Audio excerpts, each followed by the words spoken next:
Hello, everyone. Welcome to another Art of the Game over here on Um, Cabbit Crossing. And we are three experienced game masters or dungeon masters who play all sorts of games. And we're going to bring our experience in to share some tips, some tricks, and maybe even exchange some debates, blows. I don't know. So, this is originally the idea of Woody. So, Woody, why don't you tell everybody what we're going to talk about today? Well, the first thing I want to say is I'm not a dungeon master. I am a game master. I have never claimed to be a DM. Uh, if we're just going to set the record straight. But we're talking about house rules today. And so this is an interesting one because if you're a GM, inevitably you run into the situation where you have to make a decision about something that is not, it's either not covered in the rules or it's implied in the rules. And hopefully you're playing a game that has included some sort of game mechanic to address specific situations. But inevitably you have to make a judgment about something, or you feel like something in the rules is not handling things the way to your satisfaction or the way to your player satisfaction. So you have to make you have to make a decision, and we have these things called house rules. These are the table rules. This is how it is at your table, how things are handled. And like, for example, there's some magic spells in the Palladium system that, I don't handle them as written. I handle them, I just say, this is how I do it. But every group has these things. And it's, so every experience for every table is going to be different. But the thing about it is like, there's also the question of, when's it appropriate? What's an overreach? What's not? When's a good time to start doing these things, as opposed to simply what's a good house rule or not? Because we can't tell you what's good at your table. It's only what works for you and your players. But I think there's definitely a point where like there's a right way to address it and a wrong way to address it. And yeah, thinking about it, all my house rules I've done are not about like, hey, I want to add more flavor or I want to make this more interesting.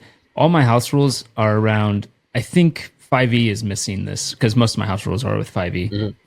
Because usually you have house rules against with the games that you play the most, and 5e I've played the most. But so all my house rules, thinking about them, are all because I see a problem and I'm trying to solve it. So for instance, you get exhaustion when you go unconscious. Well, that's because 5e has a problem where when you go unconscious, you just heal and word back up, and now you only heal people when they go unconscious because you're saving on your spell slots. And I got some other ones that I have, but they're all kind of the same thing. To where it's mainly trying to short mechanics in some way. Yeah. Well, like we were just talking about Bob World Builder off camera, and he's kind of notorious for being rules light, almost to an extreme, where it's like almost to the point where I liked him already. Yeah, almost to the point where you're not even playing the game anymore. But like he homebrews so many things because he tries to keep it very simple and very quick and easy. So like he can just streamline the experience, and he thinks that more rules, clog up the game and slow things down and ruin the experience. And of course, I fundamentally disagree. But they can, but it doesn't mean they do. No, well, and I think you're absolutely right, Greg, because like the situation of like when you're going to feel the need to homebrew a rule or make a table rule, these things are going to happen in response to a problem you need to solve. If you didn't have that, you wouldn't need it. And like as a game developer, for me, there's a point where like obviously I made a kind of a beefy book, but it's also a combo player's guide, GM's guide. It's not just a player's guide. But like the thing about it, story. Yeah, but like the thing about it is there's a point where you have to stop, because like this sucker, he's a little thick, but I could have made a book twice as thick if I wanted to. Like you can't address every situation, and you shouldn't in terms of game design, because one, you need to leave something for the GM to do ultimately, right? Because they're there for a reason. But the thing is like the game can get so complicated that it becomes unwieldy. You end up with a roll master on your hands, and so what you need is a good game design is something that can address has a tool to handle every situation and give the GM the means to make that call or the room to make it, right? And so that's your role is to do this. But yeah, you sometimes have these house rules. Now, a house rule has to stay. You have to stay consistent. Once you've made it, you have to keep it. Yes, and it's probably not a bad idea to write them down, because it's easy to forget. Yeah. Yeah, I think talking about complexity, it reminds me. I don't know if you guys ever played Spycraft or not. It was a powered I never Stargate did. issue one. Yeah. It's sprung off of D20, and I liked the first version a lot, but then the second version they added a lot more complexity to it. It was like double the size of the book, and it was just too. I mean, I was impressed by all the work put into it, but it was just too unwieldy to use. Yeah. And it also makes me think a little bit about talking about D20 versus, let's say, something like Call of Cthulhu with skills and 5e. Like with Call of Cthulhu, there's a million skills, but it never really overwhelms anyone because all the skills operate the same basic mechanic. In D20, and I'm talking about 3rd edition 3.5, every skill has unique mechanics within it on how to calculate your climbing and how to calculate jumping and stuff, which can be really overwhelming, and usually adds in homebrew rules to just simplify it a little bit. Like, let's just do climbing this way so we can cut it down, or something like how 5e kind of simplified. I thought it was interesting how each version of the D20 system simplified it, because really 5e is the D20 system, just heavily dumbed down from where it was, right? But like, you had those skill system in 3.5, 3 and 3.5. Streamline, not dumb down. Well, okay. Yeah. Well, okay, that is fair, because I like 5e a lot. But like like you had this huge skill list, right? And like 3 skills for different kinds of perceptions and all these things. And then Pathfinder comes out. The Pathfinder, as complex as that game is, it actually was less complicated than 3.5 was. And believe it or not. And like even though it got bigger, and it was and so like you look at the skill list was like half the size. Mm-hmm. And then now we go from the Pathfinder skill list down to like, I don't know, 10, 12 skills, whatever it is, but like some really small skill list where one skill does the work of 3 or 4 others that normally be 4. And so it's kind of like fun to see, like, I mean, and then there's people that basically want to get rid of skills altogether and just have you roll against your stats for everything, and you just Shadow Dark or something. And you just decide what stat applies, and the GM either approves it or tells you to roll something else. Yeah, so I'm weird because I'm either like Monster of the Week where all your stats are like that, or I'm like over here to Call of Cthulhu where I'm like it's classless skill. Yeah, and it's skill. Yeah, I think the skill system works really well, and it's a classless system. Whereas with classes, I feel like the evolution keeps wanting to push the skills down and make it more of a class ability thing. It seems like it depends, but I like skills. I do too. Yeah. Yeah. Oh yeah. No, skills are great. But yeah, like I think the one of the things is that you so when I talk to new game masters at shows, you often find that they're full of big ideas, and they're not experienced enough or knowledgeable enough to execute these big ideas, right? And you have to keep cautioning them to start small, right? Because like you talk to these guys, like I've talked to people that are experienced game masters or experienced players with no experience as a GM, and they get these, I'm gonna do all this. I'm like, slow your roll, dude. You're not gonna it's not gonna work. You gotta like because the skill of a game master is totally different than the skill of the player. And I think the best thing is like start with something small, a little adventure in a village somewhere, rescue somebody's kid from the mine, get Timmy out of the well. But oh no, there's monsters down there. Okay, maybe the well isn't, now the well leads to a dungeon crawl or something. It's like something simple, right? And let the story evolve right out of that. Like, but like also, you can't actually make a house rule if you don't know the rules, and like you have to learn the game. You have to get a handle on the rules first. You have to get past the point where your players are interpreting the rules for you. If I can give an example of that, like for instance, the skill checks, there's a reason that 5e makes it so you can't critically fail a skill check, right? If you roll a 1, it actually doesn't mean you fail in 5e, right? You still have to add your bonus to see if you beat the DC. And there's reasons for that, right? But I hate it. So I do too. So I do change that, right? Yeah. But acknowledging why they did that, which is that, it's stupid if someone's really good at something, like they're never going to fail it, right? Acknowledging why they did that, you can actually modify it to where it's like, now the way I play, if there's less than 5% of a chance that they could fail something, I just don't have them roll. I use their passive, whatever, right? And then if they do have at least 5% chance of failing, then I do make ones always critical failures for skills, right? So if you understand the way the system works and why they actually make rules the way they do, you can actually make homebrew rules balance, like I just said, right? By just changing it so it does balance out. And yet I think you also need to be prepared for the idea that you've made a mistake. Because like I've had house rules I've made that I've like made them. It was like I had recently had a situation where I had a house rule I've been using for years about something in the Palladium game set, Rift's Palladium game system that was not actually clearly defined. So you have to decide one way or the other which way to go. And it had been done a certain way because of the power gamers I was dealing with back when we were younger, right?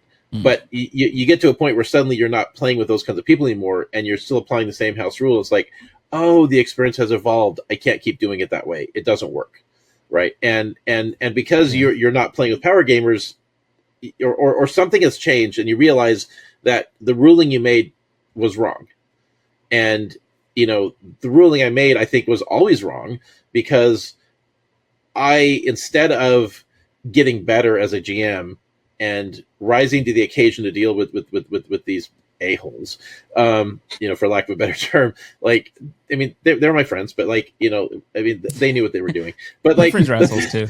Yes, the thing is like, rather than rise to the occasion, I bent the rules to suit my vision, and I actually should have done it the other way. And like as time goes by, you're going to get better. You're going to have a different interpretation, and you may find that something that was a good decision at the time isn't going to be a decision today, and it's going to evolve, right? And also you're going to try other games, and you're going to have new experiences with other game systems, and realize that this cool thing they do over there works over here, and maybe it works better over here than what you were doing.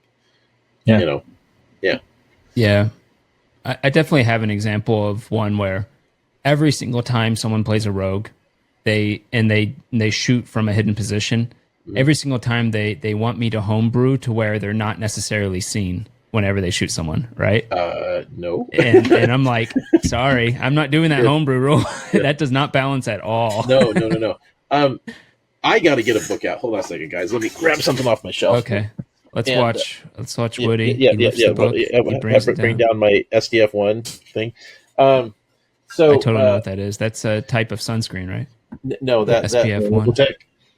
SDF1. Okay, so I got this book one day. This book is extremely rare. The Amber role-playing game based on the Amber books. I got that over there. Do you have that? Yeah. Do you have the second one? I do not. No, just first one. He beat you. Mark's is officially jealous. I have both of them. Oh, no. Yeah, I know. So this game was made by the same guy that did the Ninja Turtles RPG, right? This dude's a genius. He has passed away now. I don't know how to pronounce his name. Eric Wujcik? I don't know. But he's big in Palladium, yeah. Yeah, oh yeah. No, well, he was like best buds with Kevin. But so this game does something. If you want good advice as GM, if you can find it, this is a good version. Don't do the new one that they kickstarted. They carved the heart and soul out of it. So this book did something interesting in that what it did, as far as like house rule concept is it basically said that don't necessarily explain how the abilities work.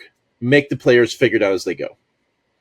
Right. So like you would, well, for a wizard, it kind of doesn't work, but let's say you're playing a sorcerer, right? So your sorcerer has these powers, right? So all they would have would be the name of the power. They don't know what the spell does. So make them figure it out as they go. And there are some games where I've actually done it that way based upon the recommendations of this book, where you start the players out, you know what all the stuff is, they don't, right? You control the book, and now they're entering this experience, and they've got all these abilities, and they're discovering what the abilities are as they go. And that's an interesting idea from it's kind of a way to do a house rule, but like I got that from this book, and I picked it up from another game that I studied. And so you can bring in it's like anytime you bring something from exterior to the game, you're basically house ruling. And that's a fun way to approach it, because some games have new ideas and bring in, new ways to do things. And some of these are going to be really good for the experience you're trying to bring. Yeah. Yeah. Yeah, because we Yeah, for could, sure. you know, D&D 5e, you could do some simplified injury system. We could talk about a different episode Yeah. options. You could do, you know, other. Now I'm brain I'm going out. Fear, You know, if you want to do, or whatever. You know, you can add in rules for fear or something if you're sanity. doing a Yeah. dark game. Or you know how magic healing works, like we were talking about in the last episode. Like, Mhm. Yeah. yeah, or you know, discovering powers. Like, you know, well, because the game in particular, I do this. It's this game where you. It's called Nightbane. Used to be called Nightspawn before Todd McFarlane decided he owned everything, and so it Just in the spawn game, things. yeah, yeah, some comic book that nobody reads. So, anyways, but in this game, you are transforming into a supernatural creature for the first time. You're discovering your abilities, and so one way to play the game is to have it be on the night you transformed, and you know all the world's going to hell, and now you've got this all this power, and but you were just a normal person 5 minutes ago, so you're not really a monster. You just look like one. And so it's like, what do you do in that situation? It's a fun survival horror scenario, but you also have all these abilities and you just don't know what they are. And the exploration and discovery of what this is can be a really fun way to approach a game. You know? Yeah, there's an adventure module for Mythras that's for their superhero game called Destined, where the plot line is you all have amnesia and you wake up, like you're in prison somewhere, you wake up and you have powers, but you don't know what yet, and you figure it out as you go. So Yeah. And so, you know, these are fun. Can we do one? Can we do one live? Because I've been thinking of this one. I can't decide if it's balanced or not. I actually think in 5e, Misty Step is horribly crippled because you can only do one spell in a turn, right? And I've been considering making an exception for that one spell, so you can Misty Step and still Magic Missile. Misty Step is a bonus action spell. Yep.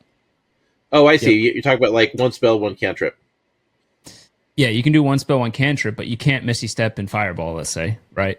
And I've been thinking about making an exception for Misty Step, but I don't know if it would balance right at all. And see, that's a good example of a house rule. Would that work? And so I think that then that's one of those cases where you just have to go for it. And then if it doesn't work, you have to also be prepared to pivot and go, okay, well, I made a mistake, guys. We can't be doing this. But you could also I'm trying to think if Misty Step Fireball is too powerful, because I guess kind of the point of getting close to a caster is so that they can't do that stuff, right? But you become Goku. Yeah, I don't know. Yeah. A Nightcrawler. Yeah, you're like, and then Kamehameha. Instant transmission. You know? Yeah, exactly. And that's obviously why they didn't do that stuff. But but then if you can't do it, it makes Misty Step so lame. Because what are you going to do? You're going to Misty Step and then do 1d10 damage to them? It's like, okay. No, that's what but see, this is what playtesting is, right? But it's like playtesting for real. You would have your players try it out. If it's broken, you're like, no, let's reverse that rolling. I've only used Misty Step to run away in most cases. Yeah. What I did with Misty Step is I turned it, because I kind of had to tweak the spells a bit, because we were trying to get away from the 5e structure during the whole thing we won't talk about. So so I turned it into a transmutation spell rather than a teleportation spell. So you turn into mist, reconstitute somewhere else as a person. So it's a way to put teleportation in a game that doesn't have teleportation. And I also had it scalable so the range perpetually doubles every time you upcast it. And so the big event for us was like having, well, first off, you could Misty Step and you could cast a cantrip attack, which is nothing, right? But like the big one we had was the party had been separated from their equipment. It was sitting several levels below them in a box. My wife used Misty Step to teleport down into where all the terrorists are. Oh, thank you. Pop back, grab the case, and teleport away. And then in the meanwhile, the party was in the middle of a fight with a bad guy, and so she basically popped in, saw the bad guy, just took the box and smashed his head with it. You know. With all their gear, and I had to be like, yeah, nothing broke, just grab your stuff. But you know, like that's a good use of it. You know, like it everything is basically the creativity of the player really determines its utility. But but I still think it would be really fun to be able to Misty Step and still do a useful spell. I mean, more useful than a cantrip. I don't know. I know that the first campaign of Critical Role, they allowed you to cast up to a level 2 spell as an additional spell or something like that. Yeah, and but it's see, this is a good example because I can see a million ways to abuse that, and then set all. But and so it's like I think the players have to understand that it cuts both ways. You know, it isn't a question of like I'm going to make the rules work for me. The minute you back the GM into making a call, you have to remember that it also hurts you too. That means that the GM now has that tool against you. So it's like I've had a player who said, okay, every shot's gonna be headshot. I'm just gonna kill everybody because he was unhappy with the game we were playing or something. And I'm like, that's fine. If you can do that, I will do the same thing to you, and eventually I will get that natural 20, just like you will, right? So it's like, you know, he didn't like that answer at all, but you know, he had to back off on that point. Yeah, in Mythras, I talked to the game designer. Maybe I heard an interview, I don't know, but because you can do headshots in that game potentially, and they say their rule of thumb is don't ever have your NPCs do headshots on the PCs unless they just go around doing headshots all the time. Then go ahead and have your NPCs do headshots to them and see how they feel, if they like it. well, the rule, the thing is like you never do headshots against your players because sooner or later you will get the natural 20, and eventually all your characters have died. Like just don't do it. It don't. One other thing to consider when homebrewing your rules and keeping things consistent is also keep it consistent with how, if you're doing 5e, for instance, make your homebrew rule 5e-esque. In other words, don't make a homebrew rule that suddenly is a D100 table with different types of armor and all this stuff. Like, no. Make your homebrew rule something that could be in 5e, right? If they had decided to do it, and that is consistent.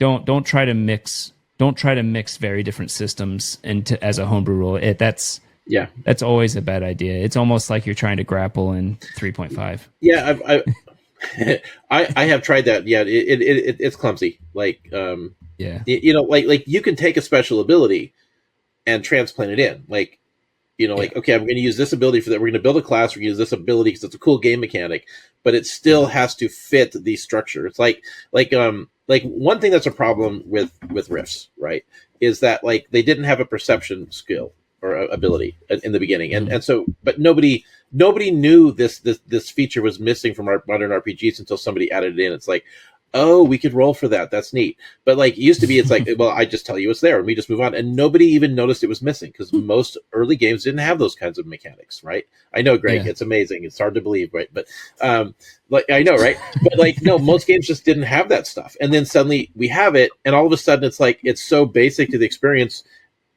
Why would you not have this now? Like every game has to have it. And so, but the problem is that at some point somebody tried to add that to the game and they did it with a D20 roll. And that's fine. It does work, but it always feels clumsy because it doesn't fit the core game mechanics because it's a percentile system. And the problem with that is that once you've done that, like if you have like, if now we're getting into, this should be a game design thing, but like if you're adding a rule, right, it has to interact with the core mechanic of the game, right? And that one didn't because it didn't match up with the stealth skill. And if you're going to have a perception thing, you have to have a way to observe it, right? And so I ended up having to just come up with a way to do a perception skill and just have it that way. But like, you know, that's kind of what you're saying is like, if you have these basic interacting game mechanic that covers most things, whatever you do has to fit into that, and it has, you know, and otherwise it's useless. I think in 3.5 or 3.0, you had a scrying skill, and that did not fit, and that was a bad game design, I think. Yeah, but, or like Heroes Unlimited, the superhero game that Palladium puts out, has a thing where like you can have energy absorption, so they measured in watts. Well, what the hell is that worth? Like that doesn't mean anything, right? And it's like you can absorb damage, you can absorb 10,000 watts, whatever, per level. It's like, what does that mean? You know, that you can absorb so many watts of damage, like you know. So we always like attach a damage value to it instead of a watts per hour of work. Or I don't know, whatever. Yeah, I think that's one of the things with Daggerheart. I'm surprised you didn't mention it. Is like I feel like it's one potential problem with it is that it feels like a lot of mini games. It's like somebody homebrewed a bunch of stuff together in a way. Not saying that. Great. I don't mean in a bad way or anything. But that's one concern. It definitely has that issue. Yeah, that you have like because you get the hope, you know, hope and fear. open fear die. Well, But then on 12-sided die, but then the GM will roll 20-sided dice for their enemies, and then you got lots of little things going on. And then every class has their own dice mechanic or something that's well, different. Well, and stuff, yeah. I mean, I checked out Shadowrun 5th edition. He had a very much a similar problem where, like, you know, like you look at Magic. Magic is its own game mechanics, which is separate from being a warrior. And you also look at like hacking is also again completely different game mechanics. And it's like that about it. yeah, and they're not semi compatible. And like for my game, I think the big innovation that I may have brought to the table in terms of the cyberpunk game style is like every one of those classes uses the same game mechanics, so they're now compatible and to some degree. And so it's like, but I think that's really an important distinction in that, like, you know, you're. Yeah, like it's exactly what you're saying. Is like all these things have to be compatible; they have to go together. Yeah. Yeah, you got to have a core idea behind your game system, and everything needs to follow that core idea. And for 5e games, that's you have a D20, you add your bonus, and you have to beat a DC. If what you're adding doesn't follow that basic layout, then don't do it. Yeah, and Call of Cthulhu D100, if you're starting to throw in like D12s or something, it's kind of like whatever. So Marks, two things. One, we haven't had Greg doing his bullet points this time, whatever. But we've also completely failed in our quest to have shorter episodes in this recording session. We do. Yeah. Yeah, I was watching like, oh dear, here we go. So, but I think we have the episode. I think we made the point. I mean, like the key point is like, you know, like your house ruling, right? So know the rules before you house rule, for one. Address a legitimate issue you're trying to solve. The games leave things out on purpose, right? Because you're there for a reason. Your job is to make decisions. So make a decision, right? But like, be prepared to pivot. Understand that you're going to make a ruling. You're going to discover you made a mistake. And like, you know, and your house rules also, by the way, should never be there to punish people. It should be to address a problem that your group is legitimately having. But like, you know, it think of it like playtesting. You're going to get it wrong. And your perspective is going to evolve over time, and you're going to feel differently about stuff over time. And so you're going to have to pivot and change, and don't let the rules lawyers trap you in these decisions either. You know? Yeah. Yep. Sounds good. Yeah. All right. Well, and what are some of your homebrew rules, your house rules, for your game? Why don't you leave them in the comments? Let us know. And do you have examples of bad house homebrew rules that you've seen? Oh yeah, because those are also interesting to learn from them. Yeah. I can list a few. And by the way, we were just talking about doing perhaps a longer form episode that kind of expands this whole topic on game development, like how to actually, because some of us have actually done that. And so, you know, if you want to, every GM wants to develop a game at one point. We all do it. Oh, yeah. And I think that's going to be a big episode for us. And you know, if that's your thing, keep an eye out for it. Yeah, so subscribe so you can keep aware of when we get new episodes, but you're mostly weekly for Art of the Game. So, all right, well, thanks a lot, everyone. And until next time. Cue the theme. When the dice roll high, we touch the sky. But when they crash, it's a belly laugh. Genre play, lighting the way. Our tales are